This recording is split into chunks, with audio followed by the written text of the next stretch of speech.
जय आश्रम। जय आश्रम। नमस्कार सभी को। नमस्कार। समझ में आया? मैम ने जो प्लान दिखाया समझ में आया? किस किस को समझ में आया? हाथ ऊपर करें। अच्छा बताइए क्या समझ में आया? क्या समझ में आया? कोई भी बताइए। हमें अपना पैसा कैसे बचाना है, आश्रम से लेना है। अच्छा, ओनली एक व्यक्ति को समझ में आया, हाथ काफी लोगों ने उठाए है ना? एक व्यक्ति को समझ में आया, हाथ काफी लोगों ने उठाए थे। देखिए अभी एक अभियान है, इस अभियान के बारे में समझना है। इसी अभियान के एक सिपाही रायपुर छत्तीसगढ़ रत्नेश जैन जी 44 साल उनकी एज थी। कार से मार्केट में निकले 3 बाइक वाले वहां से निकले और उनको जरा सी टक्कर लगी और वो गिर गए। समझने की बात है दोस्त, समझना, बड़े प्यार से समझना और दिल की बात है। उनको टक्कर लगी और नीचे गिर गए। उनकी पत्नी की उम्र है 40 साल, उनके बच्ची की उम्र है 11 साल और उनके बच्ची की उम्र है 5 साल और माता की उम्र है 75 साल और उनके पिताजी की उम्र 80 साल।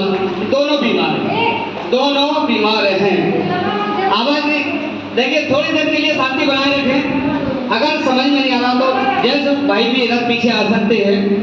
तो दोनों माता पिता बीमार हैं और पत्नी की 40 साल उम्र है, बच्ची की 11 साल है, उनके बच्चे की 5 साल है। और रत्नेश जी जब इनको हॉस्पिटल ले जाया गया, हॉस्पिटल में जब इनका चेकअप हुआ तो डॉक्टर ने आई एम सॉरी बोल दिया।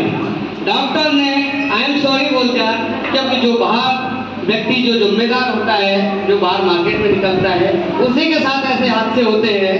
क्योंकि जो फैमिली है वो हमारे घर में बैठी रहती है, घर में एक्सीडेंट नहीं होते। बाहर जो व्यक्ति जिम्मेदारी उठाता है, जो दौड़ता है, जो अपने फैमिली के लिए दौड़ता है, उसी के साथ उसी का मतलब जहाज में आग लगती है, उसी के साथ एक्सीडेंट होता है। तो समझने की बात है। अब यहाँ पे होता क्या है, ये 5 साल का बच्चा अपने पापा से इतना प्यार करता था मेरे दोस्त, इतना प्यार करता था। जब रत्नेश जैन जी बाहर निकलते थे घर से तो ये उनके पैर पकड़ लेता था और बोलता था कि पापा मैं आपको नहीं जाने दूंगा। मम्मी से बोलिए, मम्मी आरसीएम करेगी लेकिन आपसे आरसीएम नहीं कराना। पापा मैं आपसे बिना नहीं रह सकता, आप मेरे साथ रहिए, मैं आपके बिना जीवित नहीं रह सकता। आप पापा आप घर पे रहिए। ये उनको निकलने नहीं देता था। तो वो फोन लगा के बोलते थे, कहीं मीटिंग होती थी कि भाई आप मीटिंग को संभाले, बच्चा निकलने नहीं दे रहा है। वो बच्चा अपने पापा से इतना प्यार करता था। और समझने की बात है, यहाँ पे आरसीएम का फोन आता है। उनकी मैडम का नाम है शोभा जैन। सर के जाने के 1 महीने बाद आरसीएम कंपनी का फोन आता है उनकी मैडम के पास, जिनका नाम है शोभा जैन। और आरसीएम कंपनी कहती है मैम हमारे इस अभियान का एक सिपाही हमारे साथ नहीं है।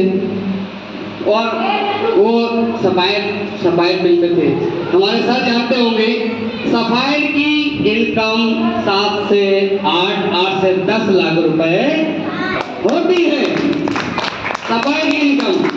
और जब आरसीएम कंपनी से शोभा मैम के पास फोन आया और बोला मैम ये आरसीएम परिवार आपके साथ है, आपको घबराने की जरूरत नहीं है, आप अपने बच्चों का ध्यान रखिए, अपने माता पिता का ध्यान रखिए, आप अपना ध्यान रखिए।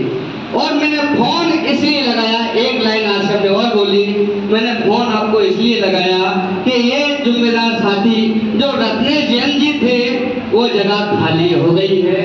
आप अपने घर से अपने पेपर मेल कर दीजिए, उस पद पे हम आपको बैठाना चाहेंगे। ये आजकल के कागज है। तो वहाँ पे मतलब वो 1 महीने बाद शोभा मैम को सफायर पिन घोषित कर दिया गया। आज मैम सफायर की इनकम ले रही हैं 8 से 10 लाख रुपए। कभी ऐसा नौकरी में हुआ है? हुआ है? उसमें भी हम बताते हैं। आज इंसान एक पत्नी, 2 बच्चे, 2 माता पिता और युवा,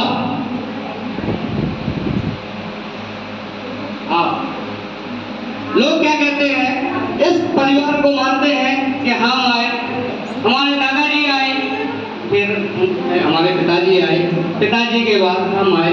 ये एक सिस्टम, इसको सिस्टम मान लिया लोगों ने। ये सिस्टम नहीं है मेरे दोस्त, ये बहुत बड़ी जिम्मेदारी है। थोड़ा सा ध्यान रखिए, इधर ध्यान लगाइए। अगर हंसी में ध्यान लगाएंगे तो वो चीज छूट जाएगी जो आपके जीवन से दूर हो जाएगी। थोड़ा सा मैनेज करिए। हमारे भारत सरकार एक पत्नी, 2 बच्चे, बूढ़े माँ बाप, इसको एक छोटा परिवार, सुखी परिवार मानती है ना? इस चीज को जानते हैं ना? अब यहाँ पे आप बैठे, जो जिम्मेदार बैठा है, बोलते हैं हमारे पिताजी आए, दादाजी आए और ये सिस्टम चलता रहा। ये जो सिस्टम नहीं है मेरे दोस्त, ये बहुत बड़ी जिम्मेदारी है। इस जिम्मेदारी को समझे।